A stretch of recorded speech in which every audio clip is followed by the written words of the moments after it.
이동형의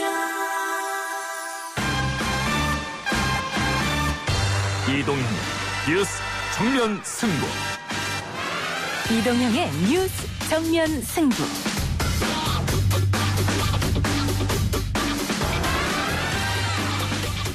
청취자 여러분 안녕하십니까, 이동형입니다. 연이은 택배 노동자들의 사망 소식에 다시 한번 살인적인 택배 노동자들의 업무와 처우가 사회적 문제로 대두되고 있습니다. 저희 아들이 시간당 350개 이상 할 때 5만 보를 걸었다고 했습니다. 5분 이상 움직임이 없으면 호출을 하고 중앙배송 그 민낯에는 피와 땀이 서려있다는 것을 호소드리고 싶습니다. 사망한 택배 노동자의 아버지가 국회 환경노동위원회를 찾아가 무릎까지 꿇으며 아들의 억울한 죽음을 밝혀달라 눈물로 호소했습니다. 무릎을 꿇어야 할 사람은 아버지가 아니라는 생각이 먼저 드는데요. 일부에서 쿠팡 70 물류센터 고 장덕준 씨 아버지와 김태환 택배 노동자 과로사 대책위원회 공동대표 연결해서 자세한 이야기 들어보겠습니다. 공수처 출범을 가로막는 방편으로 악용하려 한다면 국민이 용납하지 않을 것이고 우리 당도 좌시하지 않을 것입니다. 독립적이고 야당과 국민이 믿을 후보를 추천하면 저희들은 동의하겠습니다. 국감이 끝나고 이제 여야의 격돌 포인트는 공수처로 옮겨가는 모양새입니다. 국민의힘이 오늘 공수처장 추천위원 추천서를 국회에 제출했습니다. 2부에서 최영두 국민의힘 원내대변인 연결해서 대승적 결단이었다는 국민의힘 입장 들어봅니다. 피부에 대한 입국 금지 조치가 계속돼야 된다고 생각하십니까? 대법원에서 꼭 입국을 시켜라 하는 취지에서가 아니고 절차적인 요건을 다 갖춰라 한 겁니다. 그래서 저희가 다시 이 사안을 검토를 해서 비자 발급을 허용치 않기로 결정을 했습니다. 장관님, 저를 아시나요? 가수 유승준 씨가 강경화 외교부 장관에게 단호한 입장을 밝히고 나섰습니다. 내가 비겁한 건 맞지만 불법은 아니었다는 장문의 호소문이었는데요. 유승준, 스티브유 이 두 단어만 나오면 또 온라인이 뜨겁죠? 국감에서 2라운드를 벌인 추미애 법무부 장관과 윤석열 검찰총장을 둘러싼 법률 이슈도 많았습니다. 잠시 후 3부 정면재판소에서 김윤우, 장윤미 두 변호사와 함께 진단해보겠습니다. 10월 27일 화요일 이동의 뉴스 정면 승부 시작합니다.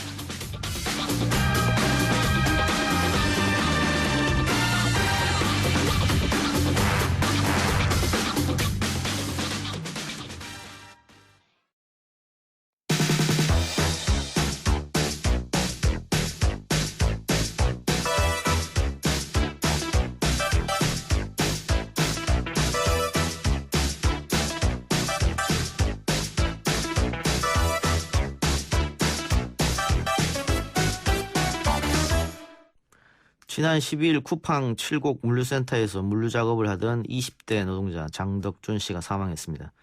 어제 한 장의 사진이 다시 한번 젊은 노동자의 죽음을 되새기게 했는데요. 국회 환경노동위원회 의원들 앞에서 무릎을 꿇고 아들의 죽음을 밝혀달라고 호소한 고 장덕준 씨의 아버지 장강님입니다. 연결해서 이야기 나눠보겠습니다. 아버님 나와 계십니까? 예, 안녕하십니까. 예, 안녕하십니까. 예. 그 죄송스러운 질문입니다만 아드님 사망한 게 언제쯤입니까? 10월 12일입니다. 예. 그 전에 이렇게 과로를 하고 있다 이런 것은 주변에서 느끼셨습니까? 직접적으로? 예, 느꼈습니다. 예. 어떤 이야기를 아들이 생전에 많이 했던가요? 최근에 갑자기 12주 동안 예. 일이 최근 주간 12주 동안 일이 너무 많아서 8월 9월 달 예. 일이 너무 많아서 힘들다고 매일 그렇게 야근도 하고 산업도 하고 그래서 매일 힘들다고 그렇게 이야기를 했었습니다. 예.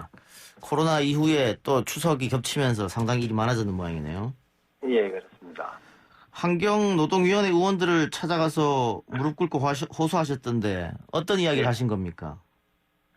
그냥 쿠팡 애들이 죽은 회사의 대표가 나온다니까 예. 그냥 쿠팡 직원 얼굴로 한번 보고 싶고 예. 그 아들이 죽음에 대해서 어떻게 죽었는지 그걸 좀 자세히 밝혀달라고 그걸 발실로 달라고 이야기하러 나갔습니다. 네, 억울한 면이 있으니까. 예. 아까 8월, 9월 두 달 동안 상당히 바빴다고 그렇게 아들이 이야기했다고 하셨지 않습니까? 예. 제가 듣기로는 일주일 동안 하루도 안 쉬고 근무한 적도 있다고 하던데요. 예, 그렇습니다. 몸무게도 많이 줄고. 예, 몸무게도 최근 한 6개월 동안에 75kg에서 60kg로 15kg이 죽었습니다. 예. 병원 치료도 그 전에 받은 적이 있습니까? 예, 저 4월 달에 너무 무리하게 계속 일을 하다 보니까 무릎에 뭐 염자나 인대가 늘어나서 한 10일 정도 치료를 받았는데 계속 치료를 받았어야 되는데도 우리 아들이 안 나가면은 다른 사람들이 자기하고 같이 일하는 조가 맞춰서 일하는 사람이 너무 힘들기 때문에 어쩔 수 없이 무릎 보호대를 하고 계속 나가서 지금까지 일을 했습니다. 몸이 아파서 쉬고 싶지만 만일 내가 쉬면 내 동료가 내 일까지 떠안기 때문에 어쩔 수 없이 나갔군요. 그렇죠. 2인 1조를 해야 되는데 한 사람이 빠지면 그 사람이 빠지면은 덕준이가 무지무지 고생을 하고 예. 덕준이가 빠지면 그 사람이 고생하고 이러니까 서로 알게 모르게 동지애가 형성돼서 웬만하면 참고 나가는 그런 분위기였습니다. 예. 그 전에 쿠팡 찾아가서 면담 요청도 하셨다고요? 예, 우리 23일 날 대책위원회하고 면담을 요청했는데 거절당했습니다. 거절당했어요? 예. 코로나 핑계 본사에 코로나가 발생해서 아무도 나올 수 없다 그러면서 예. 그런 이야기를 코로나 핑계를 내더라고요. 뭐 만날 마음이 있으면은 다른 장소든지 얼마든지 가능했을 텐데. 그 과로했다는 거에 대해서 쿠팡이 그러면 다른 이야기는 없었습니까? 쿠팡에는 과로한 적이 없다고 이야기를 했었죠. 아, 선을 그었어요? 그런데 우리가 쿠팡에서는 과로한 게 없고 뭐 이런 터무니없는 너무 책임을 안 지려고 예. 너무 어쩔 수 없는 그런 이야기만 하니까 예. 사실을 자꾸 왜곡하고 이렇게 하니까 우리가 지금 해보니까 애가 죽기 한 12주 안 그죠? 주간 일수 주 52시간이 넘었는 게 7번이나 됩니다. 예. 그리고 추석 연휴 때는 계속 일을 하고 예. 그만큼 일을 시켜놓고는 과로한 게 없고 근무 시간을 잘 지킨다. 이렇게 또 자기는 그렇게 보도하고 있습니다. 쿠팡에서는. 국감장에서도 과로사라는 지적에 대해서 근로복지공단에서 판단할 일이다 이렇게 얘기했는데 그러면 쿠팡은 지금 아드님 일한 거에 대해서 인정을 안 하는 그런 모양이죠? 그렇죠. 그러니까 자기가 아무리 그래도 자기 회사를 위해서 1년 6개월 동안 일하는 사람을 그냥 국감장 이렇게 맡긴다 이런 게 아니고 미안하다든지 죄송하다든지 이런 사과를 먼저 하고 자기의 회사를 이해했는데 그렇게 이야기해야지. 이거는 사람들을 개돼지도 취급하는 게 아니고 그냥 도구로 우리 애가 하는 말처럼 도구로 취급하는 그런 하나의 소모품으로 취급하는 그런 느낌을 받아갔습니다. 예. 지금 장덕준 씨가 낸 산재 보험료 내용만 봐도 8, 9월 달 일이 굉장히 많았다는 걸 알 수 있는데 어쨌든 쿠팡에서는 지금 사과조차 하지 않고 있다 이 말씀이네요? 예, 그렇죠. 아버님께서 국감장에 가서 국회의원들한테 무릎 꿇고 호소한 이유는 내 아들의 억울한 죽음을 좀 밝혀달라 이런 것도 있겠습니다만 우리 아들 같은 일이 또 발생하지 않았으면 좋겠다 이런 마음이 있는 것 같습니다. 제발 지금 쿠팡에 제가 바라는 거는 그런 쿠팡의 진정성 어린 사과하고 우리 아들 때문에 다시 쿠팡에는 젊은 애들이 참 많습니다. 전부 다 젊은 애들입니다. 그런 애들이 다시는 그런 일이 발생 안 하게 그런 걸 마음 펴려고 가는 겁니다. 예, 알겠습니다. 아버님 저 쿠팡에게 하고 싶은 말 있으면은 우리 마이크 빌려서 한마디 하시기 바랍니다.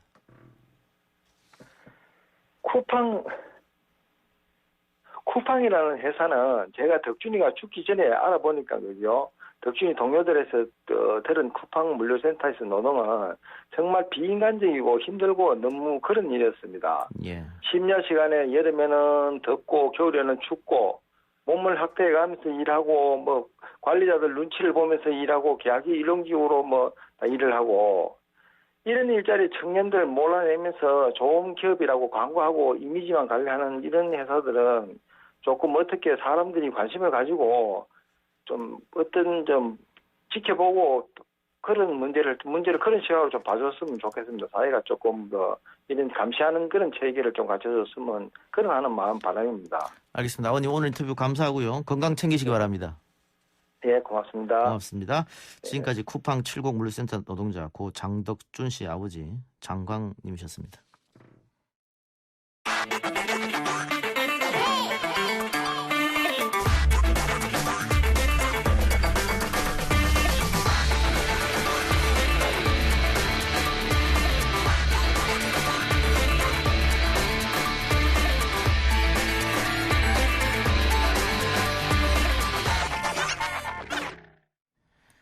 정치인들의 연일 택배 현장을 찾아서 택배기사 사망에 대한 대책을 마련해야 한다. 목소리를 내고 있습니다만 구체적인 대책은 나오지 않는 상황입니다. 김태환 택배 노동자 과로사 대책위원회 공동대표 연결해 보겠습니다. 대표님. 예, 안녕하세요. 대표님, 앞서 고 장덕준 씨 아버님 인터뷰 들으셨죠? 네네. 예, 어떻게 들으셨습니까? 일단 너무 가슴이 아프고요. 예.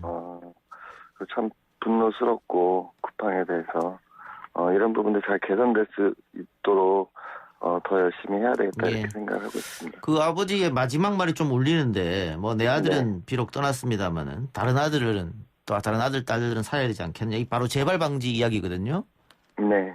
그 택배 노동자 가로사 대책위원회에서도 여러 가지 대책을 내놓고 또 그 뭐 본사나 하청업체나 요구를 하고 있을 텐데 어떤 것들이 있죠 구체적으로? 첫 번째로 일단 지금 이게 피로가 누적돼서 발생하는 거고 예. 그런 거기 때문에 관련해서 핵심적인 이제 장시간 노동, 심야한 노동 그리고 분류 인력에 대한 투입 문제 이런 부분들을 즉각 단행해 줘라. 그러면 장시간 노동이 일단 단축될 수 있고 그래서 이 과로사하는 이 국면을 좀 멈춰내자. 이제 이런 게 첫 번째고 그 다음은 이제 법적으로 제도적으로 안에 있는 여러 가지 구조적 문제들에 대해서 사회적 협의를 통해서 좀 풀어보자 이제 이렇게 제안하고 있습니다. 이 코로나19 사태로 그 택배 물류가 굉장히 물량이 많아졌지 않습니까? 그럼 네네. 상식적으로 생각해 봤을 때 택배 업체에서 또 많은 돈을 벌었을 것 같은데 이 분류 인력을 조금 더 투입하면 그렇게 크게 어려운 일은 아닐 것 같은데 이게 잘 안 된단 말이에요. 왜 안 된다고 보세요? 택배사들이 자기의 그 이익만 생각하고 있는 거다. 그러니까 제 일하는 노동자라던가 지금 어려운 우리 한국 사회나 이런 것들을 우선 생각하기보다는 공동체 인식이 없는 거죠. 자기만 생각하는 거. 예. 오늘 민주당 이낙연 대표가 한진택배 현장을 찾아갔다고 하던데 그 현장을 찾아가는 것도 중요합니다만 결국은 대책을 내놓는 게 중요한 거 아니겠어요? 네, 맞습니다. 지금 벌써 올해만 들어도 뭐 10명 이상이 지금 사망자가 계속 속출하고 있으니까 그 정치권에는 어떤 이야기를 하고 싶으십니까? 지금 이제 몇 차례 이제 만나면서 이제 느껴지는 거는 예. 택배 재벌이 이제 배째라고 이렇게 딱 버텨버리니까 세상에 이 여당도 뭐 어쩌지를 못하는구나 이런 생각도 들고 그리고 이제 정부도 택배사에 대한 이제 지원책들은 계속 내고 있는데 실질적이고 구체적인 강제를 정확하게 못하고 있다 예. 이런 인상을 많이 받습니다. 오늘 이 대표가 생활물류법이 거의 다 조정됐다 이렇게 간담회에서 네. 말했다고 하던데 이 소위 말하는 택배법인데 이게 어떤 법을 이야기하는 겁니까?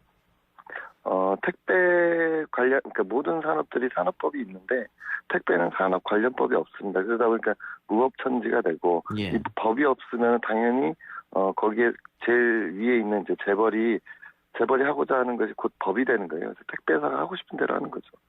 그래서 이번에 생활물류법이라는 것이 만들어질 때 소비자와 종사자의 처우 개선의 내용을 담아서 이런 법을 만들자고 이렇게 얘기한 거죠. 예, 오늘 그 얘기가 간담회에서 나왔군요. 네네. 롯데 택배 기사들이 오늘 무기한 총파업을 선언했는데 사측과는 얘기가 좀 되고 있는 상황입니까? 전혀 얘기 안 되고 있습니다. 만남 자체도 지금 안 되고 있습니까? 어떻습니까? 그 만남 자체도 이제 직접적으로 만나면 안 되고 이제 중간에 이제 대리점 소장들을 통해서 이제 얘기가 되고 있는 거죠. 예. 그러니까 아까 대표님 말씀한 대로 이게 법이 네. 없다 보니까 뭐 롯데 택배에서 이렇게 총파업을 하더라도 다른 택배에서는 또 그냥 돌아가기 때문에 문제라는 거죠. 네네. 이 통일된 법이 있어야 되는데. 네, 맞습니다. 한진 택배는 업계 최초로 심야 배송을 즉시 중단하겠다 이렇게 이야기했습니다. 이게 네. 의미가 있는 어떤 결정입니까? 어떻습니까? 어쨌든 그 관련해서 사망자가 이제 거기서 이제 노동자분이 돌아가셨는데 그분의 노동 시간이 너무 심각했던 거예요. 예. 그리고 좀 이제 저희는 한진 발표를 조금 구분해서 보는데 예. CJ 대한통운이나의 경우에는 비용을 산출하고 자기가 책임질 것처럼 얘기를 했지만 예. 지금 현장에서는 이 비용의 그 절반을 노동자들에게 다시 떠넘기려고 하는 이런 그 움직임들이 막 벌어지고 있거든요. 예. 반면에 이제 한진 같은 경우는 자기들이 그 비용을 책임지겠다 이런 발표를 했던 것. 그리고 사망의 원인이었던 이 심야 배송에 대해서 자기 입장을 좀 낸 것에 대해서 전향적이다 이렇게 보고 있죠. 예, 전향적이라고 말씀하셨는데 만일 네. 오늘 그러니까 반배송을 하지 않으면 네. 그거는 내일 해야 되는 거 아니에요? 네네네 그렇습니다. 그게 그럼 위봉책에 불과하다 이런 지적도 있는데요. 인력을 그러니까 늘려주지 않는 이상 오늘 안 하면 내일 또 배달해야 되면 더 바쁘게 움직여야 되잖아요. 그러니까 그 심야 배송만 딱 떼서 보게 되면 당연히 이제 그렇게 이해할 수 있는데 예. 이게 지금 종합 대책으로 해서 분류 인력 투입 문제와 같이 이제 검토가 되는 거잖아요. 그래서 예. 분류 인력 투입이 가장 핵심적인 거라고 저희는 보고 있는 분류 거예요. 인력 투입이 네, 분류 인력이 투입이 되면 그에 따르는 안정적인 배송 시간이 확보가 되기 때문에 그렇죠. 굳이 심야 배송까지 할 필요는 없어지는 거죠. 아하. 그 롯데택배가 분류 인원을 1,000명 투입하겠다 이런 대책안 내놓은 것 같던데요. 네네. 그 정도면은 어떻게 해결이 됩니까?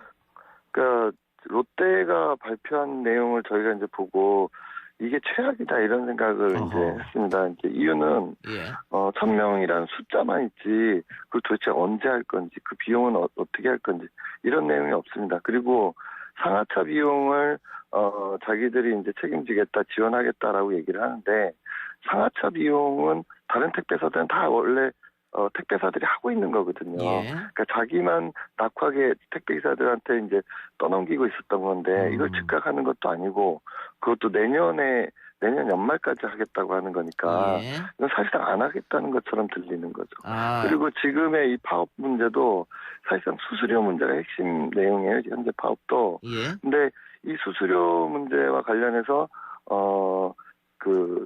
저희가 뭐 올려달라는 게 아니라 올해 코로나 시국에만 3번이나 내렸어요. 수수료를 택배기사들에. 근데 당연히 택배기사들은 더 많은 물량을 할 수밖에 없고 장시간 노동을 할 수밖에 없는 이렇게 계속 내모는 걸 지금 롯데가 하고 있으면서 요걸 개선해달라고 요구하는 것은 또 탄압하고 겉으로는 국민들을 기만하는 그 발표를 하고 뭐 소나기면 잠깐 피하겠다 이런 태도를 보이고 있는 거죠. 지금 말씀하신 수수료가 배송 수수료죠? 네네. 근데 코로나19 때 물량이 늘어나니까는 롯데 측에서 수수료를 좀 깎았다 이 말씀이네요? 네네네. 그러면서 분류 작업에 1,000명을 투입하겠다, 상하차 인력 지원금 지급하겠다 이렇게 말만 했고 구체적 계획은 잡지 않은 상태고. 네네네. 예, 롯데 택배 파업이 다른 택배로 이어질 가능성도 있을까요? 어떻게 보세요? 저희는 이제 이분들이 굉장히 절박해서 지금 시작을 한 거거든요. 그래서 최대한 빨리 끝냈으면 하길 바라고 있는데 만약에 이게 장기화되고 극심한 탄압이 지속된다면 저희는 이제 어쨌든 전국 택배 노동자 5천 조합원이 전체적으로 함께 힘을 합쳐서 이제 롯데와 싸워야 된다 이렇게 생각하고 있습니다. 예, 한 가지만 더 여쭙죠. 뭐 다른 문제는 택배 회사에서 좀 전향적으로 나와야 될 문제입니다만 산재 제외 문제는 이게 특고로 분류돼 있어가지고 이거는 정치권에서도 할 수 있는 일 같은데 오늘 간담회에서 산재 제외 문제에 대해서는 얘기 나왔습니까? 예, 얘기는 나왔는데 뭐 얘기가 좀 실망스럽습니다. 어떤 내용이냐면 적용자의 신청의 사유를 강화하면서 유지하고 비용에 대해서 뭐 사용자 노동자 반만 부담하는 걸 그대로 유지하려고 하는 이런 인상을 받았는데요. 예. 저희 요런 형태로 진행되면 사실상 택배 현장이 크게 바뀌지 않을 거다라는 게 저희의 생각이에요. 그러니까 택배 회사에서는 반을 자신들이 내야 되니까는 제외 신청서를 강요한다 이 말씀이죠. 그렇죠. 결국은 계속 이게 반복될 거다. 그래서 그리고 또 실제로 이 택배사가 택배 사업 전반을 다 실질적으로 관장하고 책임을 지고 있는데 그러면 당연히 산재보험에 대해서 반을 대리점이 내고 그 나머지 반을 택배기사가 내는 것이 아니라 택배사인 원청이 실질적으로 책임을 져야 되는 거 아니냐. 이렇게 실제로 사용주들이 전액 부담하는 형태로 산재보험료를 만들면 이 적용제 신청 제도와 실제로 무관하게 사실상은 다 적용되게 될 거다. 결국에는 비용 절감 문제로 사용자들을 회피하는 거다 저희들은 이렇게 보고 있습니다. 알겠습니다. 대표님 오늘 이야기 여기까지 듣겠습니다. 고맙습니다. 네, 감사합니다. 지금까지 택배 노동자 가로사 대책위원회 김태환 공동대표였습니다.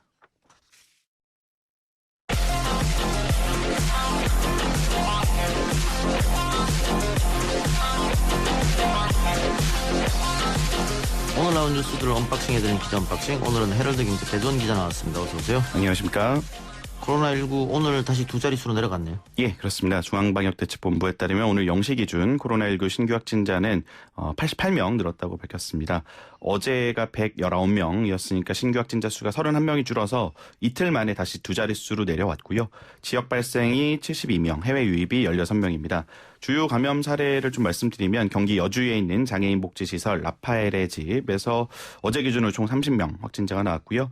경기 남양주시에 있는 행복회 요양원, 경기 군포시 의료기관, 안양시 요양시설, 경기 광주시의 SRC 재활병원 이런 등에서도 확진자가 계속 나오는 등 산발적 감염이 잇따르고 있어서 불안한 상황입니다. 예. 뭐 친목 골프 대회에서도 감염이 새로 발생해서 좀 확진자가 더 늘어날 가능성이 큰 상황이라고 합니다. 지역 발생이 50명 이하로 계속 좀 유지가 됐으면 하는 바람인데 이게 소규모 집단 감염이 계속되고 있기 때문에 이게 좀 잘 안 되는 것 같습니다. 근데 문제는 오는 31일이 할로윈 데이거든요. 맞습니다. 젊은 층을 중심으로 또 클럽 방문이 늘어나지 않을까. 원래 할로윈 데이가 또 이태원을 중심으로 했기 때문에 걱정이 됩니다. 예, 안 그래도 방역 당국도 이번 할로윈 데이를 예의주시하고 있는데요. 사회적 거리두기 등 기본 방역 수칙을 준수해달라고 오늘도 당부를 했습니다. 권준욱 중앙방역대책본부 부부본부장은 오늘 브리핑에서 할로윈 데이와 관련한 대규모 행사 및 모임이 예상되고 우려가 되는데 발열이나 호흡기 증상이 있는 경우에 참석하지 말고 또 단체 모임 대신에 비대면 비접촉 모임을 적극 활용해달라고 말을 했고요. 또 불가피하게 모임에 방문하더라도 마스크를 잘 착용하고 거리두기, 손 씻기, 방역 수칙을 준수해달라. 모임 장소에 가급적 짧은 시간만 좀 머물고 조금이라도 의심 증상이 나타나면 신속하게 검사를 받아달라고 당부했습니다. 예, 독감 백신 이야기 해보죠. 정부 당국에서는 백신의 안정성과 유효성에 문제가 없다 이렇게 얘기했는데 언론을 중심으로 그 백신 맞고 사망한 사람이 이렇게 많다. 계속 이렇게 나오고 있어서 공포감이 잦아들지는 않고 있는 상황입니다. 이게 크게 지금 백신을 맞은 그룹이 두 그룹이지 않습니까? 미성년 그룹과 어르신 그룹. 맞습니다. 그런데 그 17세 사망자 1명 인천 고교생 그 사망자 1명 빼고는 사망자는 다 어르신 그룹에서 나왔습니다. 불량자거나 기저질환이 있거나. 그래서 그러면 그 17세 고등학생은 어떻게 사망한 거냐? 그렇죠. 이게 부검 결과 이제 아질산 나트륨을 아마 흡입한 게 아니냐 이런 건데 일단 이 고교생의 형이 청와대 국민청원을 통해서 진상규명을 호소했어요? 예, 맞습니다. 그 국가수 발표 결과를 믿을 수 없다라는 건데요. 오늘 청와대 국민청원 게시판에 글이 올라왔는데 제 동생의 죽음의 억울함을 풀어주세요라는 제목으로 했고 지금 제가 좀 전에 확인해봤더니 동의가 한 22,000명 가까이 된 건데 일단은 이 형이라고 하는 분의 말로는 국가수에서 독감과 전혀 관련이 없다라는데 어떻게 사망하는데 영향이 하나도 없다라는 것은 믿을 수가 없다. 그러면서 이제 그 아질산 나트륨이 나온 것 때문에 경찰이 좀 자살로 이제 무게를 두고 이제 수사를 하고 있으니까.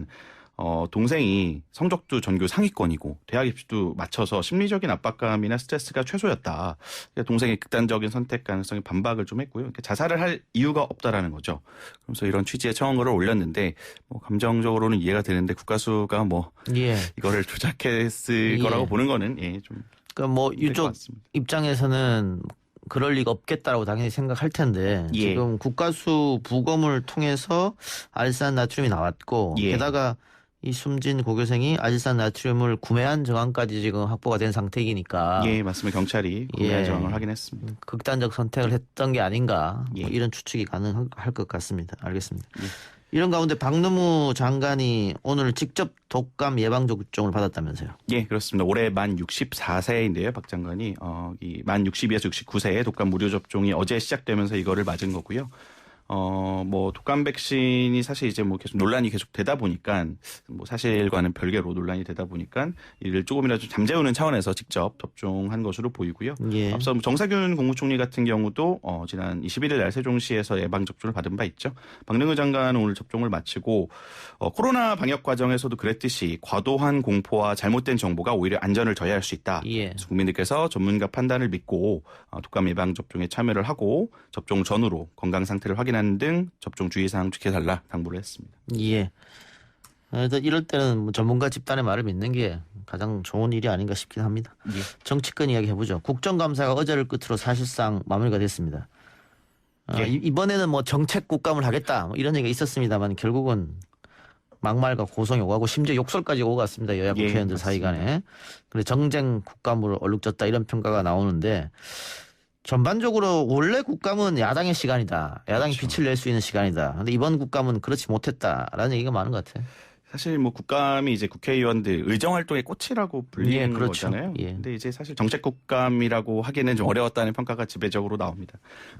그 고성이나 막말, 삿대질하는 장면들 뭐 많이들 TV 방송으로도 보셨을 텐데 예. 뭐 24일에 그 국회 과방위에서 거의 뭐 몸싸움 직전까지 예. 가는 이런 모습을 보였고 또 뭐 방역에 사실 국회의원들이 모범을 보여야 하는데 국회 사무처가 이제 국감장에서 마스크 착용 의무했음에도 불구하고 마스크를 벗고 질의하다가 제지당하는 일도 여러 차례 벌어졌고 또 이렇게 턱에 내려 쓰는 이른바 턱스크라고 하죠. 이런 것도 쉽게 찾아볼 수가 있었습니다. 뭐 아무래도 좀 더 모범을 답답하더라도 보였어야 되는데 뭐 이런 것도 좀 아쉬웠다라는 얘기가 나오고요. 그 언론 보도에 하나 나온 그 뭐 보좌관 10년째 국감을 지켜봤다는 보좌관의 말을 빌리면은 뭐 증인을 무산시키고 방탄 국감을 하겠다는 여당이나 행정부 감시보다는 여권만 꼬집겠다는 야당이나 모두 이전 국감의 구태를 벗지 못했다. 정쟁 국감의 책임이 뭐 여야 모두에 있다라고 예. 한탄을 했다고 합니다. 그러니까 국정감사라고 하는 게 국민이 준 세금을 잘 쓰고 있는지 행정부를 예. 감시하고 견제하는 뭐 제대로 정책은 펴고 있는지 뭐 그런 거를 감시하는 거지 않습니까? 근데 예. 방금 얘기한 것처럼 여야의 문제점이 그대로 드러나지 않았느냐. 특히 경기도 국정감사나 대검 국정감사, 법무부 국정감사에서는 정치였죠. 이거 정제. 예. 근데 뭐 예전에도 그래 와서 좀 기대를 했지만 역시나였다. 뭐 이렇게 평가합니다. 예, 많이 아쉽습니다.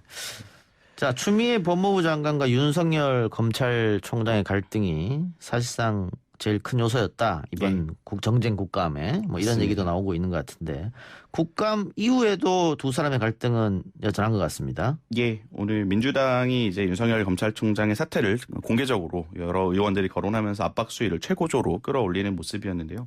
사실 그동안은 좀 윤 총장의 뭐 사퇴를 촉구하는 역풍이 우려가 되다 보니까 이런 언급은 자제를 했었는데 또 윤 총장이 지난 국감 때 뭐 퇴임 후 봉사 뭐 이 발언이 아무로 좀 계기가 된 것 같아요. 본격적으로 압박에 나섰는데 퇴임 후 봉사 그 얘기는 결국 정치한다는 이야기 아니냐 뭐 이거 같습니다. 보통 이제 그렇게 예. 해석을 하는 게 일반적이죠. 예. 그래서 오늘 여당 의원들의 공격이라고 할까요? 발언을 한번 정리를 하면은 뭐 송기현 의원 같은 경우는 이 뭐 조선일보 특히 중앙일보 사주를 윤 총장이 만났다라는 의혹에 관련해서 뭐 만났다고 봐야 된다. 검사윤리 강령에는 안 되는 일이다 하면서 위법한 사항이 있고 중대한 결과가 났으면 총장으로서 책임을 져야 된다. 그래서 추미애 장관의 이 윤 총장 해임 건의도 가능하다라고 말을 했고요. 김두관 의원 같은 경우도 윤석열의 행위는 검찰의 기득권을 지키고 공수처 출범을 막는 거다. 우리 시대 마지막 정치 검찰로 기록될 것이고 더는 검찰 집단의 이익을 위해 몽리를 부리지 말고 사퇴해야 된다. 강하게 압박을 했고요. 정청래 의원 것까지 하나 소개를 드리면은 윤석열 총장은 여당 편도 아니고 야당 편도 아니고 검찰 편이다.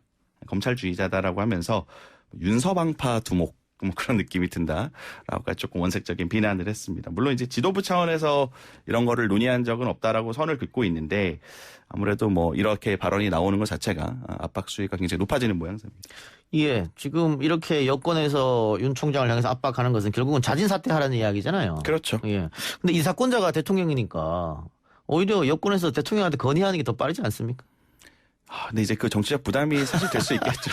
자기가 이제 임명을 했는데 다시 자기 손으로 이렇게 하기가 쉽지 않을 상황으로 보이고 예. 또 이렇게 뭐 윤석열 야당 지지자들이나 사실 윤석열 총장 응원하는 세력도 분명히 있으니까요. 이들에 대한 걸 좀 살펴가면서 수위를 조절하지 않을까 싶습니다. 근데 검찰의 중립이라는 게 있기 때문에 윤석열 총장도 사퇴하고 바로 정치권에 가는 것은 상당히 부담일 수 있을 겁니다. 쉽지 않을 거예요. 역대 네. 검찰총장 가운데 총장 간두고 바로 정치권으로 간 건 한 케이스밖에 없거든요. 그리고 그때 또 그 총장이 상당히 비판을 많이 받았기 때문에 예, 쉽지는 않으려 보입니다. 알겠습니다. 좀 지켜보고요. 예.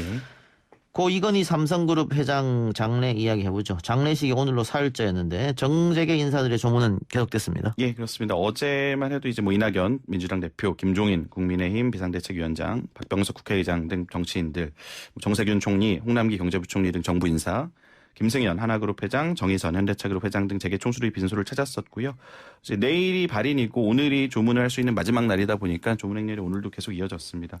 구광모 LG그룹 회장이 오늘 오전에 빈소를 방문해서 머물렀고요. 구 회장이 이제 뭐 우리나라 첨단 산업을 크게 발전시킨 위대한 기업인이라고 생각한다. 재계 큰 어르신들이 오래 계셔서 많은 가르침을 주시면 좋은데 좀 안타깝다라고 이제 나오면서 말을 했고요. 뭐 범 LG가의 구자열 LS 회장, 구자용 이원 회장 등도 조문을 했고, 뭐 정태영 현대카드 사장, 박용선 정주상그룹 회장 등이 다녀갔습니다. 정계 인사들 중에서는 이제 김대중 대통령의 아들이죠 김홍업 김대중 평화센터 이사장도 오늘 조문을 했고요. 특히 이제 의원 시절에 삼성 저격수로 유명했던 박영선 중소벤처기업부 장관도 오늘 빈소를 찾아서 관심을 모았는데요. 코멘트한 걸 보면은 30년 전에 대한민국의 먹거리를 반도체로 선택한 통찰력이 오늘의 글로벌 삼성을 만들었다. 그거에 대해서 높이 평가한다. 라면서도 재벌 개혁은 잊히면 안 되는 화두다. 재벌 개혁이 삼성의 경쟁력, 글로벌 경쟁력을 지속하는 데 앞으로도 많은 힘이 될 것이다. 라고 이제 재벌 개혁 얘기를 빠뜨리지 않았습니다. 또 그 이건희 회장이 생전에 국제올림픽 위원회 IOC 위원장으로 활동하면서 좀 문화예술계 인사들과 인연을 많이 맺어서 눈에 많이 띄었는데요. 세계적인 바이올리니스트 정경화 씨, 피아니스트 백건우 씨, 조성진 씨 등이 조문을 다녀갔습니다. 예, 그런데 청와대 국민청원 게시판에 삼성의 상속세를 없애달라 이런 청원이 올라왔어요? 네, 그렇습니다. 그 국민청원 게시판이 요새 참 핫하죠. 언론들이 기사 쓰기가 쉽다고도 볼 수 있는 건데 삼성의 상속세를 없애주세요라는 제목으로 올라왔습니다. 글을 보면은 우리나라를 삼성이라는 이름으로 이끌고 도와준 이건희 회장께서 별세를 했다. 그런데 우리나라는 재산 중에 18조 중에 10조를 상속세로 가져가려 한다. 이게 말이 되느냐? 삼성이라는 기업이 무너지면 우리나라에 엄청 큰 타격이 올 거다. 18조 원이라는 돈도 다 세금을 내가면서 번 돈이고 어떤 나라가 세금을 2번이나 떼느냐. 삼성도 생각해달라고 주장을 했습니다. 좀 전에 보니까 7,000명 정도 코멘트를 얻고 있고요. 일단은 그 상속세를 내다가 삼성이라는 기업이 무너질 가능성은 없고 실제로 상속세를 안 낼 가능성도 거의 제로에 가깝습니다. 그러니까 이게 액수가 워낙 천문학적이고 대한민국 역사상 최대겠죠, 상속세가. 또 단순히 또 재산만, 그러니까 단순히 재산이 아니라 삼성그룹 경영권에도 좀 영향을 미칠 수 있는 문제다 보니까 이런 주장까지 좀 나오는 것 같은데요. 관심은 상속세를 내냐 마냐는 아니고 어떻게 낼 것이냐, 어떤 방식으로 재원을 마련해서 낼 것이냐, 이런 것들입니다. 법은 지켜야죠. 하나만 더 하고 마치죠.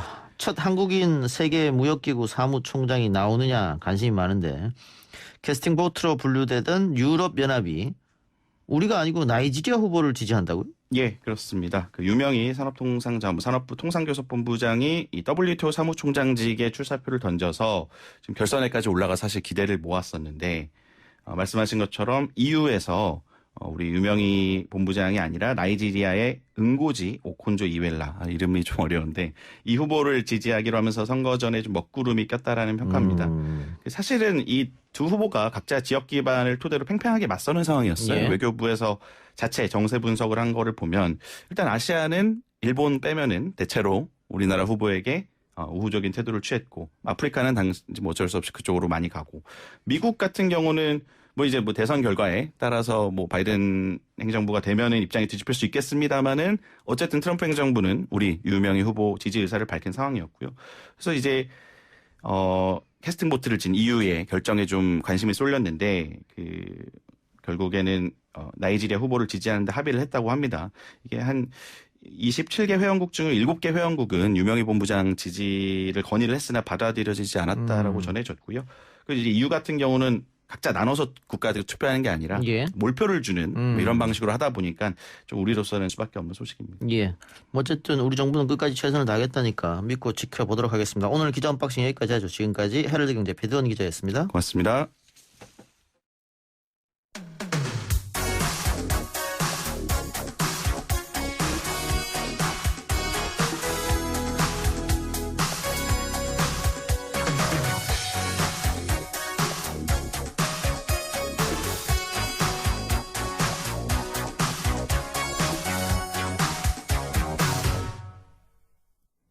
어제 방송에서 21대 국회 국정감사 마무리와 공수처장 후보 추천위원 내용으로 더불어민주당 수석 대변인인 최인호 의원과 이야기를 나눠봤습니다. 오늘 이 시간에는 야당 입장 들어봅니다. 국민의힘 원내대변인 최영두 의원 연결되어 있습니다. 의원님. 네, 안녕하십니까. 예, 의원님. 방금 국민의힘이 라임 옵티머스 사태 특검 촉구 결의대회를 열었네요. 네, 그렇습니다. 조금 전에 끝났습니다. 끝났습니까? 네네. 예, 국회에서 연 겁니까? 네, 국회로 텐더를 계단에서 했습니다. 예, 의원님들 다 참석하셨나요? 네네, 그렇습니다. 예, 잠깐 내용 설명 좀 해주세요. 네, 이 라임 옵티머스 사건이라는 것은 이미 우리가 특검 임명에 관한 법안도 냈습니다만 5천 명이 넘는 무고한 국민들에게 2조 1천억이 넘는 피해를 입힌 역대 최대 규모의 금융사기 범죄입니다. 예. 네, 그런데도 그리고 지난해 초부터 근 1년 사이에 이 피해자들이 금융당국에 호소를 하고 이랬지만 수사가 지체되어 왔습니다. 더욱이 올해 초에 이 사모펀드 피해가 불거지자 추미애 법무부 장관은 전문 수사기구인 서울남부지검의 정권범죄 합동수사단을 해체시켜버렸습니다. 예. 그리고 이성윤 서울지검장은 옵티머스 펀드 사건을 전문성이 부족한 조사 일부에 배당을 해서 시간을 끌었다는 의혹을 받고 있고요. 그래서 예.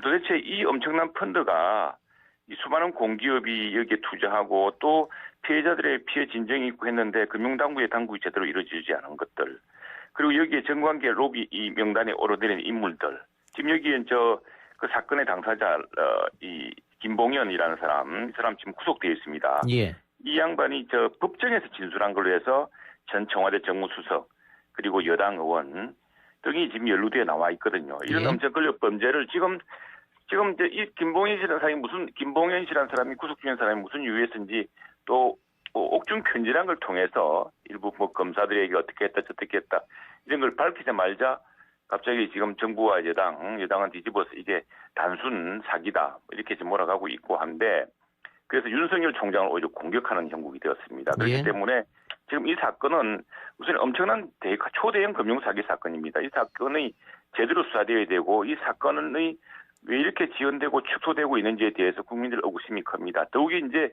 민주당에서는 그렇다 보니까 검찰도 문제가 있다라고 주장을 하지 않습니까? 그렇다면은 바로 특별검사야말로 이제 국민적 의혹이 크고 또 검찰의 수사의 중립성이 의심받고 있다고 한다면은 그걸 국회에서 임명하는 특별검사를 통해서 수사를 진전시키는 게 맞다는 것인데, 지금 여당은 당초에는 이 워낙 국민적 의혹이 커지자 수용할 뜻을 비쳤다가 지금 금융사기 피해 혐의로 구속되어 있는 김봉현이라는 사람의 편지 하나로 이걸 덮고 있습니다. 그래서 지금 이 문제는 예. 이 문제를 야당 입장에서는 알겠습니다. 그런데 이 라임이나 옵티머스 사태에 대해서 어쨌든 검찰이 지금 수사를 하고 있으니까요. 그럼 국민의힘에서는 지금의 검찰 수사를 믿지 못하겠다 이런 말씀입니까? 특검을 주장하는. 왜냐하면은 그렇죠. 검찰 이거 지금 저거 상황을 하나 보시면요. 예.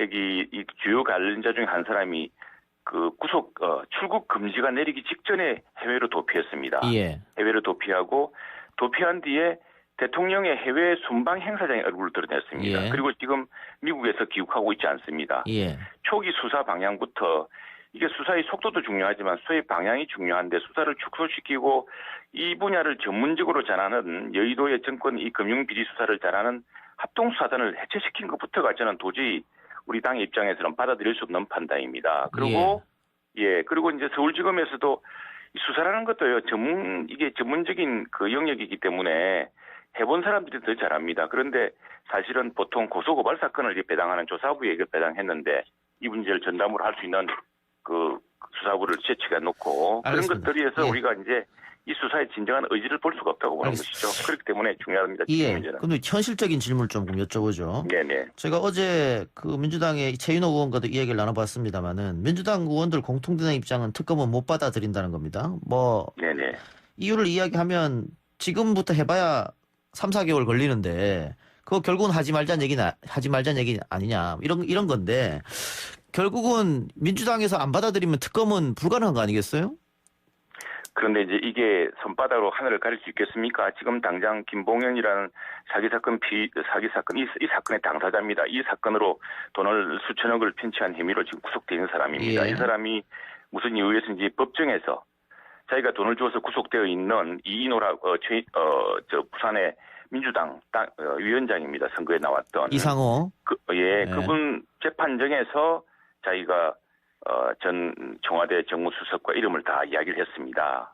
그렇게 나왔던 이야기고, 이제 그것들이 나오니까 그때 한동안 민주당은 이 문제는 덮을 수 없다고 생각해서 특검을 상당 수용도 검토했던 것으로 이제 알고 있는데, 지금 이제 김봉현이라는 사람이, 지금 이 권력이 어디에 있고, 또 이게 어디에 붙어야 자기가 보수로 풀어날 수 있을지 없을지 이런 것들을 판단하지 않겠습니까? 이 사람의 마음을 다 알 수는 없습니다만, 그러니까 그거 하나로 지금 이걸 덮을 수 있겠습니까? 그래서 저희들은 결국 국민의 여론과 이 사건의 진실, 지금은 김봉현 옥중에 구속되어 있는 김봉현이라는 이 사기 사건 피의자의 편지 하나로 국민을 뒤덮으려고 하고 있습니다만, 저는 그것이 우리 당의 입장에서는 손바닥으로 하늘을 가리는 격이다. 결국엔 진실이 날 것이고 지금 국민들 여론도요 압도적으로 특검 수사 또 이게 많습니다. 여론의 힘으로 국민과 함께 여당의 억지를 여당이 지금 뭐 억지로 덮으려고 합니다만 그런 행태를 저희들은 이겨낼 것입니다. 그러면 국민 여론을 등에 업고 한번 해보겠다 이 말씀이네요. 그렇죠. 우리는 뭐 국민의힘은 국민 아니면 어떻게 이기겠습니까? 국민들이 180석을 여당에 준 이런 게 아닐 텐데. 네, 현실적으로 만일 민주당이 계속 거부를 하면 그 다음 혹시 대안은 있느냐 이걸 여쭤보려고 질문 드려봤어요. 국민의힘을 믿고 있습니다. 예, 알겠습니다. 자, 그리고 지금 공수처 문제에 대해서 좀 여쭤볼 것 같은데요. 네. 공수처장 후보 추천을 이제 하셨죠? 네, 했습니다. 예, 두 분을 이제 올리셨는데 민주당은 그 두 사람이 계속해서 비토권을 행사하면서 결국은 이 공수처 자체를 무산시키려고 시간 끌기용으로 하는 거 아니냐 이런 이야기를 하는 것 같아요. 거기는 어떻게 답변이 있습니까? 그 앞뒤가 안 맞는 말입니다. 원래 이 작년에 사실 공수처를 도입할 때 정의당조차도 사실 이 공수처에 대해서는 이게 검찰 경찰이 있고 검찰과 경찰은 한쪽에는 수사권을 주고 한쪽에는 기소권만 주고 해서 수사권과 기소권을 분리하는 이것이 현대 문명국가의 법치 체제다 이렇게 하면서 했지 않습니까? 예. 그런데 이제 선거법 정의당은 선거법을 개정을 바라니까 이 이제 두 개의 거래를 하면서 이제 공수처를 같이 하게 되는데 이 과정에서 역시 야당 당시에 민주당을 제한 야당에서는 그러나 공수처의 이 문제에 대해서 여러 가지 좀 지나치지 않느냐라는 제기를 하니까 그때 붙였던 것이 그렇다면 야당이 공수처장을 독립적인 인물로 공수처장을 정할 수 있도록 야당에게 2명을 주는데 사실상 이분들이 이 2명 모두 동의하지 않으면은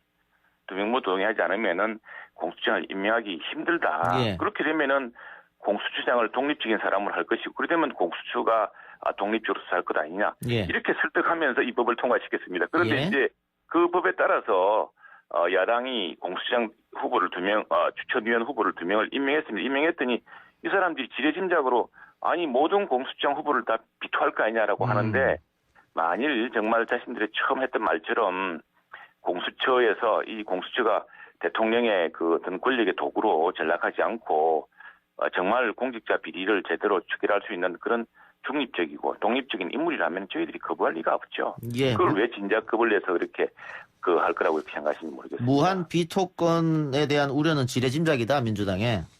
제대로 좋은 사람을 추천하고 저희가 그랬습니다. 그저께 이제 청와대 정무수석이 우리 원내대표를 방문하셨을 때도 좋은 사람을 추천해달라. 정말로 야당도 수긍하고 국민들도 수긍할 수 있는 이게 공수처법이 지금 여러 가지 위헌적인 조항으로 지금 대법원도 그렇고 검찰 경찰에서 걱정하는 의견들이 많습니다. 그래서 그런 걱정을 씻어줄 수 있는 중립적이고 아주 훌륭한 법조인을 추천해달라고 오히려 우리가 당부하고 있습니다. 예, 알겠습니다. 어제 민주당 의원에게도 했던 질문인데요. 국정감사 끝이 났는데 야당 원내대변인으로서 총평 좀 부탁드립니다. 예, 정말 이런 국정감사는 없었습니다. 이 국정감사가 아니라 정말 심했습니다. 왜냐하면 이 국정감사는 헌법에 따라서 입법부가 행정부를 감시하고 견제하는 겁니다. 예산을 잘 썼는지 정책을 제대로 하고 있는지 우리 법을 만들었는데 그 법을 제대로 취지에 맞게 하고 있는지를 보는 것인데 여기서는 여야가 이제 서로 맞수가 아니고 경쟁자여야 됩니다. 제1당 여당은 제1당이고 야당은 제2당으로서 정부의 문제점을 견제하고 해야 되는데 아니 여당이 물론 여당 중에는 아주 훌륭한 국정감사 활동을 펼친 의원들도 계십니다. 그러나 가장 중요한 쟁점에서 여당이 오히려 정부 방탄을 자처하고 나서고 주요 정인을 채택해야 되는데 국정감사에서는 정인이 굉장히 중요하거든요. 이 정인 채택을 웬만한 정인들은 전부 채택을 거부했습니다. 여당이 채택에 동의하지 않으면 정인을 부를 수가 없거든요. 그래서 이렇게 정인 채택률이 저조한 건 처음이었고 또 오면은 이제 법사위 같은 경우는 특히나 여당은 민주당 의원이 우리 당 의원을 공격하는 이런 사태가 비일비재했습니다. 이게 야당 정책과 또 실력과 이런 자료로서 제대로 추궁하고 그 답변을 받아내고 해야 되는데 정부의 불리한 발언을 야당 의원이 한다고 여당 의원이 야당 의원을 공격하는 그런 일들이 참 자꾸 국회가 이게 퇴행적으로 돼가는 거 아닌가 걱정이고 그런 점에서 국민들에게 오히려 부끄럽습니다. 그래서 여당도 이번에는 조금 이제 이번 겨울 삼아서 정말 국정감사 제대로 하고 국회의 처지. 자, 우리 정부는 유한하지만 5년 단임 정부 아니겠습니까? 대한민국 국회, 대한민국은 계속 이어져야 되거든요. 그런 점을 좀 다시 한번 깨닫는 계기가 반성의 예. 계기가 되어 있다고 생각합니다. 근데 국감은 원래 야당의 시간인데 이번에는 야당이 한 방이 결정적 한 방이 없었다 이런 지적이 있던데 거기는 어떻게 평가하세요? 근데 우리가 야당이 좀 더 실력을 키워야 되는 측면도 있고 예. 원천 봉쇄된 부분도 많았죠. 이 야당이 국정감사장에 와서 그 정인들을 통해서 이제 진실을 밝혀내고 해야 되는데 주요 정인들 심지어 주요 정인들 중에는 본인들은 오겠다고 하는데 진실을 밝히겠다고 오겠다고 하는데 여당이 정인 채택을 거부해서 예. 못 오게 하니 사실 저희로서도 많은 수단이 지금 봉쇄되었고 예. 또 얼마 전에 감사에서 나왔습니다만 정부가 막 중요한 자료를 은폐하고 폐기하고 그러지 않습니까? 예. 불법적으로. 국정감사 자료도 제대로 제출하는 것이 많았습니다. 넉장 부리고. 예. 의원님 시간이 또 없어서 국정감시가 안 됐죠. 네네. 오늘 인터뷰 여기서 마무리하겠습니다. 고맙습니다. 네, 감사합니다. 예. 지금까지 국민의힘 최영두 의원이었습니다. 아 글쎄 안 들려 들을 뉴스 없어 아무 뉴스도 귀에 들어오지 않아 듣고 또 들어도 들을 뉴스 없어 만든 게 기프로야 이동영의 뉴스 정면 승부.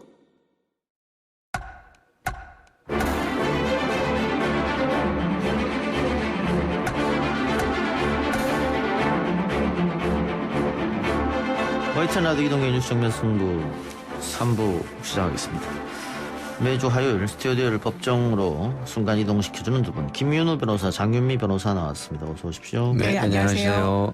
국정감사가 어제로 마무리가 됐고 어제 법사위 종합감사장에는 추미애 법무부 장관이 출석해서 지난 윤석열 검찰총장의 발언들을 조목조목 반박했습니다.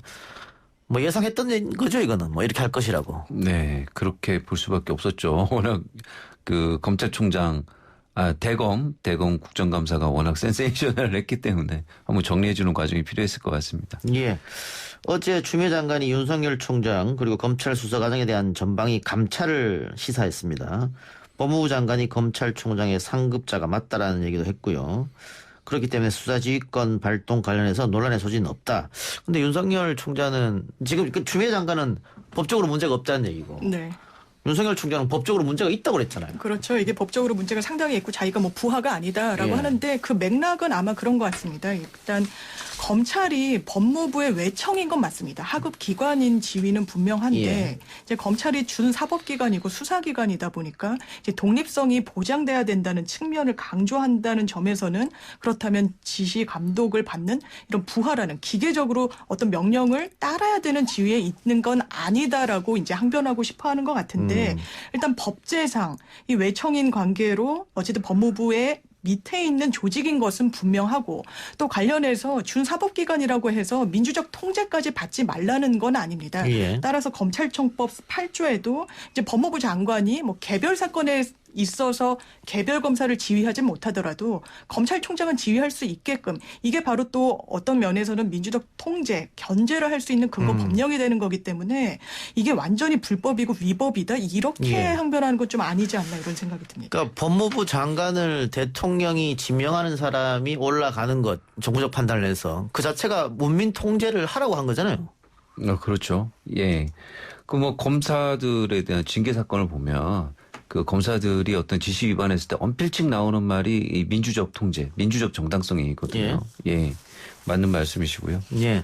그런 거 따져봤을 때는 윤석열 총장이 어떤 의도로 이야기했는지는 이해는 가나 위법이라고 한 것은 조금 너무 많이 나간 게 아닌가. 그렇습니다. 뭐 이런 말씀 같습니다. 알겠습니다.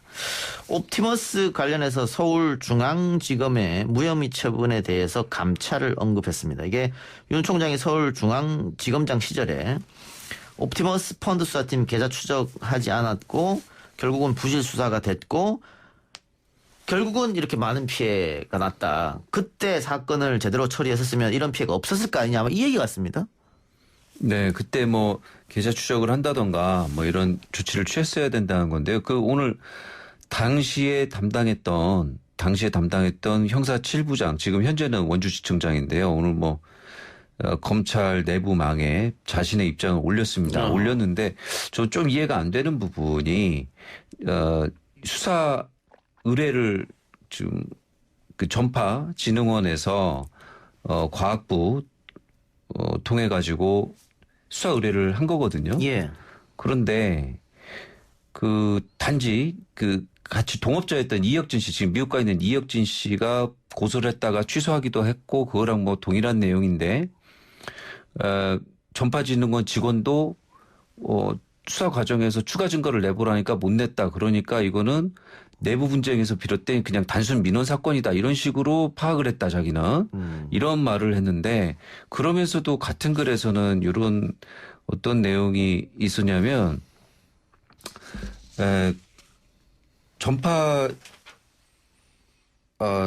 전파진흥원에서 자체 조사에서도 문제되지 않는다고 했다. 이런 말을 또 했어요. 예. 그러니까 이게 조사 과정에서 뭐 이건 빼라 저건 빼라 뭐 이건 안 되는 거 아니냐 증거가 없지 않느냐 이런 식으로 해서 자꾸 그런 쪽으로 수사를 하는 방향으로 했던 걸로 지금 보이고 근데 실제로 봤을 때는 전파진흥원에서 이게 워낙 문제가 있으니까 그 수사 의뢰를 했겠죠. 상부에 보고를 해갖고 정식으로 수사를 의뢰를 했고 그다음에 성지건설에 투자를 했는데 성지건설의 신주인수대금으로 납입한 돈이 가장 납입이 돼갖고 상장 폐지된 아주 뭐 증권거래소 입장에서는 꽤 큰 사건이었단 말이에요. 예.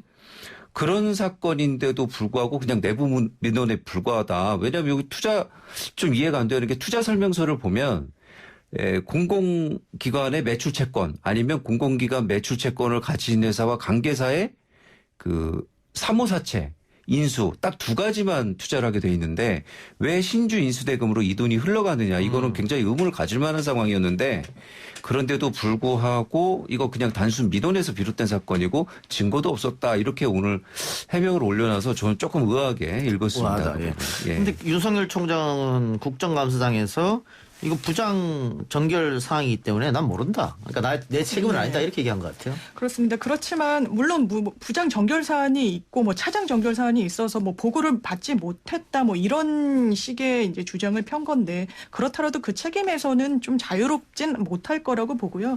변호사님 말씀 주신 것처럼 사실 이 건이 굉장히 좀 의혹이 많이 남아 있습니다. 그 당시에 수사가 잘 됐으면 이렇게 1조 원대 피해를 안기는 이런 큰 사건으로 비하지도 않고 조기에 잘 진화가 됐을 수도 있는데 이미 수사가 미진했다는 부분에 대해서 단순히 보고받지 못했다라고 면책이 될 거라고 생각하는 건 오해라고 생각합니다.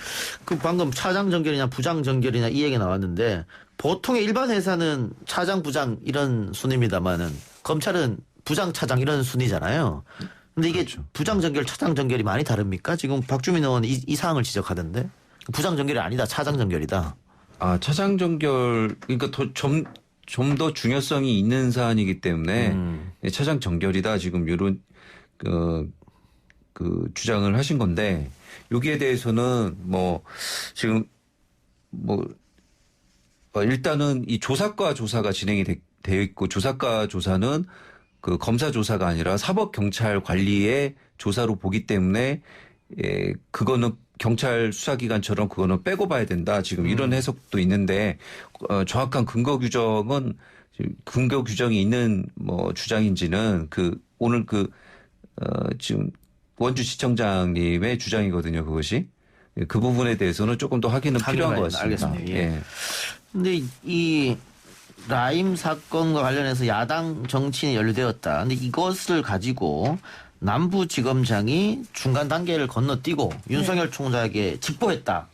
이거는 문제가 있다라고 수장관이 얘기했는데요. 예, 이게 이른바 이제 대검 패싱 논란인데요. 이제 당시에 대검 반부패 부장, 지금은 이제 법무부 감찰국장이 심재철 국장이 이제 국감에서 이런 얘기도 합니다. 이거 상당히 좀 이례적이고 상식에 반한다라고 이야기를 하는데 일단 윤 총장의 주장은 이게 보완이 필요한 첩보라서 내가 직보를 받았던 거다라고 했고 당시에 그 직보했다는 남부지검장도 보완 문제로 직보가 이루어졌던 거고 나중에 정식 수사화가 되면 뭐 대검도 보고 체계에서 누락시키지 않지만 그 당시에는 뭐 그런 단계가 아닌 뭐 첩보 단계였다라고 이야기를 하고 있는 뭐 그런 상황인데 이게 물론 이게 부적절했고 대검 패싱한 게 과연 적절했느냐 이게 이제 논란의 핵심이기도 한데 사실 이제 심재철 이 감찰국장이 라임 사건에 이제 또 로비 대상으로 거론됐던 그 야권의 정치인과 또 이제 검찰 조직 내에서 상당히 좀 가까웠고 이제 비교적 굉장히 좀 친밀한 관계다. 그래서 어떤 보안을 이제 염두에 두고 좀 제외시키고 보고 체계에서 좀 누락한 게 아니냐 뭐 이런 분석도 나오고는 있습니다. 예. 그럼 어쨌든 검찰의 사무 규칙이라는 게 있는데 직보한 건 좀 문제가 있는 게 아니냐. 이거는 법무부 장관이 지적한 것 같고요. 직보뿐만 아니라 원래 보고할 때 예. 그 검찰총장과 법무부 장관에게 같이 하게 돼 있는데 법무부에는 하지 않았죠. 예, 하지 않은 것도 문제가 될 것 같습니다. 그래서 법무부에 하지 않았기 때문에 이게 야당 정치에 연루되어 있는데 왜 법무부에는 하지 않았냐. 법무부 장관이 여당 출신이니까. 그 정치적으로 이렇게 한 거 아니냐. 또 이런 지적이 나온 것 같습니다. 또 하나 술 접대 받은 검사가 라임 수사팀장으로 왔다. 김봉현 전 회장의 이야기인데 그 술을 접대한 것은 일단 법무부에서도 확인했다고 하죠. 어느 정도는. 예, 이것뿐만이 아니라 뭐 같이 그 한 명뿐만이 아니라 한 2명 정도 지금 확인이 됐고 또 크로스 체크가 어느 정도 된 것으로 그렇게 나오고 있습니다. 그 술자리에 동행한 검찰 출신 변호사 이모 변호사죠. 그 사람 주장은 현직 검찰은 없다. 검찰 출신 변호사들이랑 같다. 술자리 간 건 인정합니다만. 그런데 지금 법무부에서 어느 정도 확인했다고 한 것은 당사자를 불렀는가요? 아니면 뭐 다른 루트를 통해서 알았을까요? 아니 뭐 물론 김봉현 진술도 있었겠지만 그 외에 같이 구속됐거나 뭐 술집 종업원이라든가 다 불러서 지금 크로스 체크가 어느 정도 된 것으로 그렇게 보이고 있습니다. 또 있습니다. 윤석열 총장이 서울중앙지검장 시절에 언론사 사주와 회동한 부분이 있는데 이것도 지금 감찰 진행 중이라고 해요. 그런데 이게 과연 뭐 위법한 일이냐? 어떻게 보고 싶으십니까? 저는 그 당시 시점이 좀 중요할 것 같은데 서울중앙지검장 시절 그리고 이 회동을 했다라고 이 추정되는 시점이 이 조선일보 사주 가족 관련해가지고 여러 건의 고소고발 건이 중앙지검에 이제 수사 중이었고 그렇다면 수사 중인 사건의 관계 당사자와 이 수장이 만났다는 거 이게 어떻게 좀 상식적으로도 납득이 안 되고 이게 검찰 내부 윤리강령에도 반한다는 건 좀 분명해 보이는데 이걸 만났다는 사실을 사실상 우회적으로 시인했다라고 보여지는데 이 국감장에서 상당히 좀 부적절하다고 생각됩니다. 뭐 상식적으로 부적절한 것이죠. 내가 수사 지휘를 하고 있는데 나한테 온 그 사건의 관계자가 만나자 그래서 만났다. 그 자체는 굉장히 부적절한데 이게 윤리강령 위배가 되느냐 이 문제인데 지금 장 변호사님은 충분히 가능성이 있다. 네, 그렇습니다. 윤리강령 위배 문제가 아니라 뭐 사실 자기가 담당하는 사건이 아니더라도 자기 청 사건 내 피의자 만나가지고 뭔가 좀 향응이 있었다든가 그러면 징계를 해서 해임합니다. 그래서 그 해임에 대해서 행정소송 낸 것들 기각된 것들이 그대로 해임이 확정된 것들이 꽤 있죠.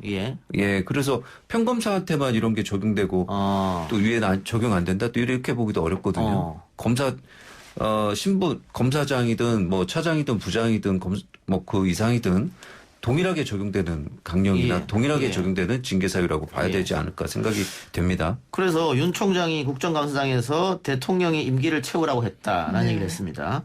그런데 인사권은 대통령한테 있고 법무부 장관은 해임 건의안을 권리를 또 갖고 있고 그래서 감찰을 통해서 실제로 이렇게 윤리 강령을 위반됐다라고 여겨진다면은 뭐 법무부 장관이 실제로 해임 건의를 하지 않겠느냐 뭐 이런 얘기도 정치권에서 지금 나오고 있는 실정인데 이것 말고 아까 얘기했던 검사들이 실제로 룸사롱에서 접대를 받았다는 게 밝혀진다면 지금 법무부에서 어느 정도 밝혀졌다고 얘기를 했으니까 그러면 그 사람들은 사실은 김영란법 위반인 거잖아요. 부정척당 위반.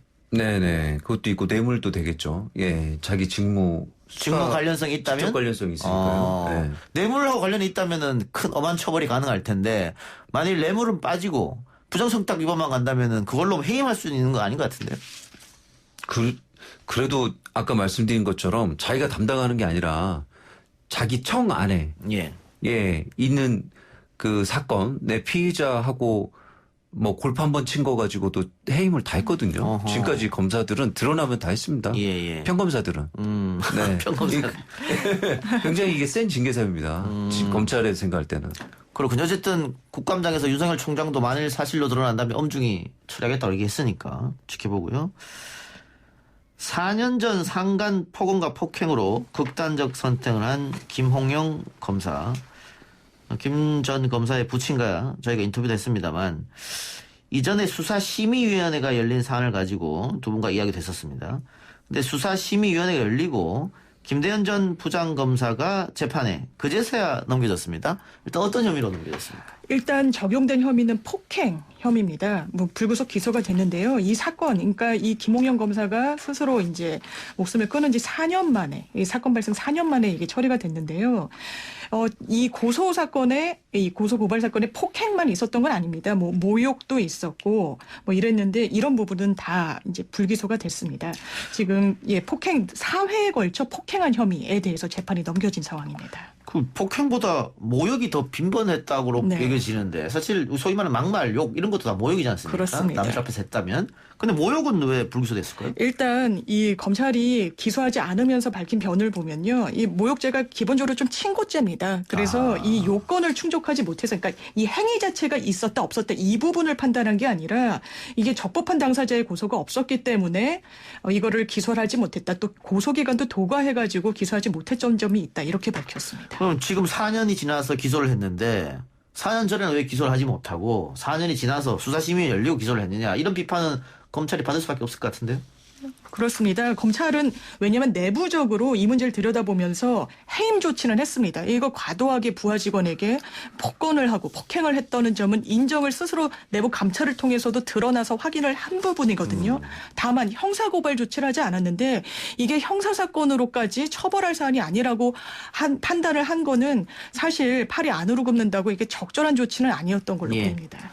최근 그 의사 관련 이야기가 많이 나오면서 의사 면허는 무소불위의 권력이다. 그 어떤 잘못을 저질러도 면허는 박탈되지 않는다. 소위 말해 감옥을 갔다 오더라도 또 그대로 이름 바꿔서 병원 개업하면 되니까 이런 지적도 비판이 많이 나왔었는데 변호사도 비슷한 거 아닙니까? 지금 뭐 김대현 전 부장검사도 검사직에서 해임됐습니다만 변호사 개업했잖아요. 김수창 전 검사 같은 경우에 그렇게 큰 사건 무리를 일으켰습니다만 역시 변호사 개업했고. 근데 이제 금고 이상의 형이 선고 확정이 되면 또 변호사 자격이 제한이 되거든요. 근데 그리고 의료법과 달리 변호사들은 또 어떤 법이든 상관이 없습니다. 어떤 법이든 위반해서 금고 이상이면 형이 확정되면은 자격이 뭐 정지되기 때문에 변호사를 할 수가 없기 때문에 정지지 않습니까? 정진제 박탈이죠. 그렇습니다. 유죄 판결이 확정이 되면 최장 한 5년까지는 정지가 박탈이 되는 이 불이익을 받게 됩니다. 이 부분도 글쎄 한번 살펴볼 필요가 있을 것 같은데요. 그래요. 다른 이야기로 가보죠. 병역 기피로 국내 입국이 제한된 가수 유승준 씨.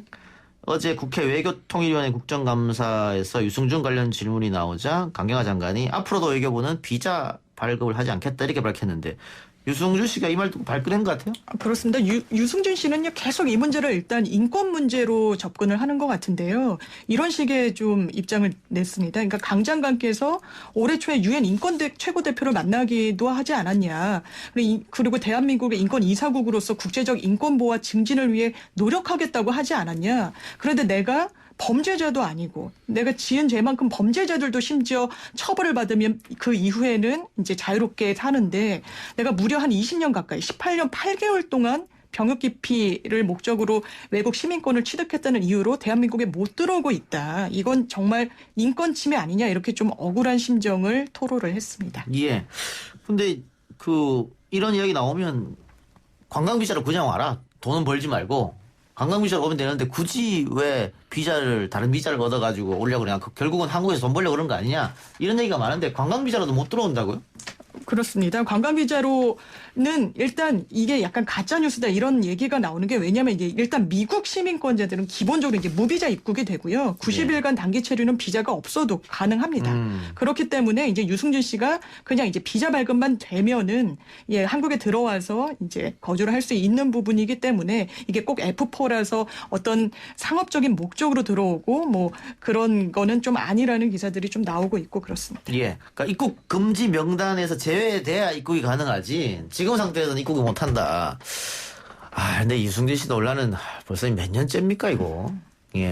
본인은 계속해서 들어오겠다. 근데 이제 국민 여론도 웬만하면 한 10년 지나면 풀어질 것 같은데 이 부분에 대해서는 안 풀어지는 것 같아요. 네, 아주 그냥 꼭 묶여있는 상황인 것 같습니다.